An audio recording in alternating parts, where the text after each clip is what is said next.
Vamos à análise do Marcos Fava Neves, professor de agronegócios da USP e da FGV. Professor, seja muito bem-vindo. Como está a saúde financeira do setor de açúcar e etanol, setor de cana-de-açúcar, diante dessa mudança tão grande no cenário econômico? Oi, Kelly, é um prazer estar falando com vocês aqui e estamos todos assustados, né? Você aí, nós aqui, os empresários todos, porque foi entre 30 a 60 dias uma mudança completa de cenário. Aquilo que era para ser um dos melhores anos do setor sucroenergético, com boa produção e bons preços, nós vimos isso erodir em pouco mais de 30 dias. Iniciou com a guerra de preços do petróleo e depois vem com tudo com a questão do vírus e da paralisia do sistema econômico mundial. Essa segunda ação já derrubaria também o preço do petróleo. Então foram dois golpes que atingiram muito fortemente alguns setores do agronegócio brasileiro.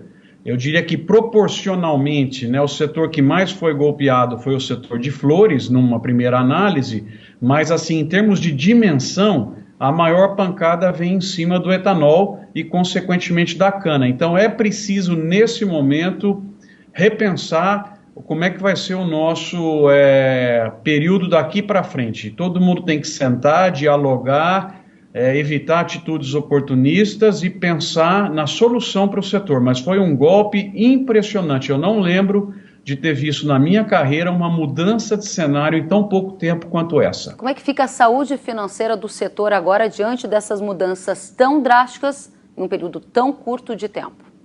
Bom, vamos por partes, né? Por uma habilidade grande do setor e astúcia, né, para ver oportunidade, uma parte importante do açúcar desta safra, talvez algo entre 80% e 85%, e da próxima safra, que começa em 1 de abril de 2021, talvez ao redor de 20% a 30%, já foi vendida a preços em reais razoáveis, R$ 1.300 até R$ 1.500 a tonelada. Então, no açúcar, a nossa preocupação não é a primeira, a mais importante no setor de cana, até porque eu acredito que nós não vamos ter um tombo no consumo do açúcar, porque os governos vão ter que dar suporte alimentar para muitas famílias, tickets e outros, e essas famílias vão usar parte disso para comer produtos que usam açúcar e o próprio açúcar, no mundo todo. Então eu acho que o muro do açúcar fica de pé.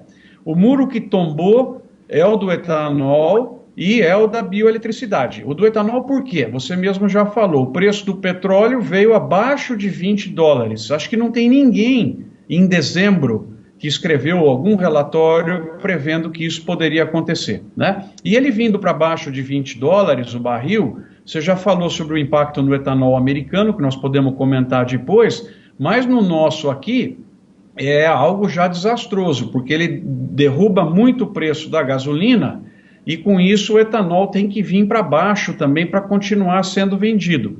Soma-se a isso a paralisia total de uso de combustível que nós estamos aqui no Brasil. Você vê aqui em casa, nós usamos aproximadamente uns 100 litros de hidratado, 80 a 100 litros por semana. Essa semana usou 10. Então, essa queda de consumo, somada à queda do preço do petróleo, então o petróleo e o vírus junto criaram um dano brutal, e aí que tá, nós temos que pensar em soluções. Eu tenho 5 itens que eu acho que poderiam entrar na mesa agora, de um grupo de discussão do setor, envolvendo produtores de cana, envolvendo as usinas, as distribuidoras e o próprio governo, para tentar amenizar um pouco a queda do muro ou esse golpe que o setor levou. Bom, a gente tem um tempo de televisão, é curto, professor. Eu gostaria só que o senhor trouxesse para a gente pelo menos uma dessas soluções. Ela prescinde da ação do governo, eventualmente estocar etanol em algumas usinas nesse momento para passar o pior período da crise? É uma alternativa? Quanto ela custa e em qual tempo ela tem que ser adotada para que seja algo que surta algum tipo de efeito para as usinas? Muito bem, Kelly, é bem rápido. Acho que isso aí em 30 dias teria que ser feito. Você tem que financiar a estocagem de etanol nos tanques. Por sorte, os tanques estão vazios e a cana está vindo aí. Eu aumentaria um pouco a CID sobre a gasolina de maio até dezembro, só sobre a gasolina, não sobre o diesel. Eu faria uma isenção de PIS e COFINS por um prazo de 6 meses no etanol. Pensaria em aumentar um pouquinho a mistura de anidro na gasolina dos 27% para 35%, também de 1 de maio a 31 de dezembro, e uma linha de financiamento para produtores de cana atravessarem esse período também. Eu acho que essas 5 medidas dão uma boa resolvida, e seria a minha proposta nesse momento. Essa proposta tem uma alta dependência de uma ação do governo. Se houver um atraso na tomada de decisão nesse sentido, ou se essas medidas não vierem, qual vai ser o resultado? Bom, o resultado é que você vai expandir de uma maneira incrível o endividamento do setor, e a cana foi tão importante para o Brasil nos últimos anos, né? O ano passado, o hidratado que ela entregou a preço competitivo para o consumidor, e nós não queremos que esse setor tombe com endividamento e comprometa a sua capacidade futura de oferecer energias renováveis ao Brasil. Então tem que tomar medidas rápidas agora para que esse setor continue de pé num momento tão difícil para a sociedade brasileira. Caso contrário, vai ter muita gente fechando as portas, professor?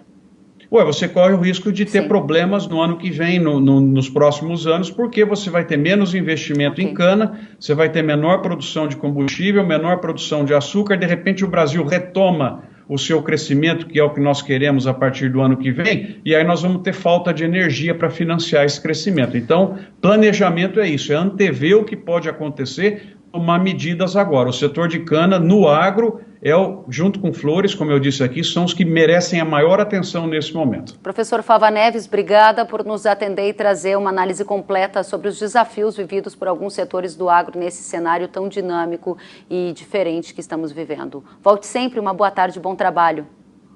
Boa tarde.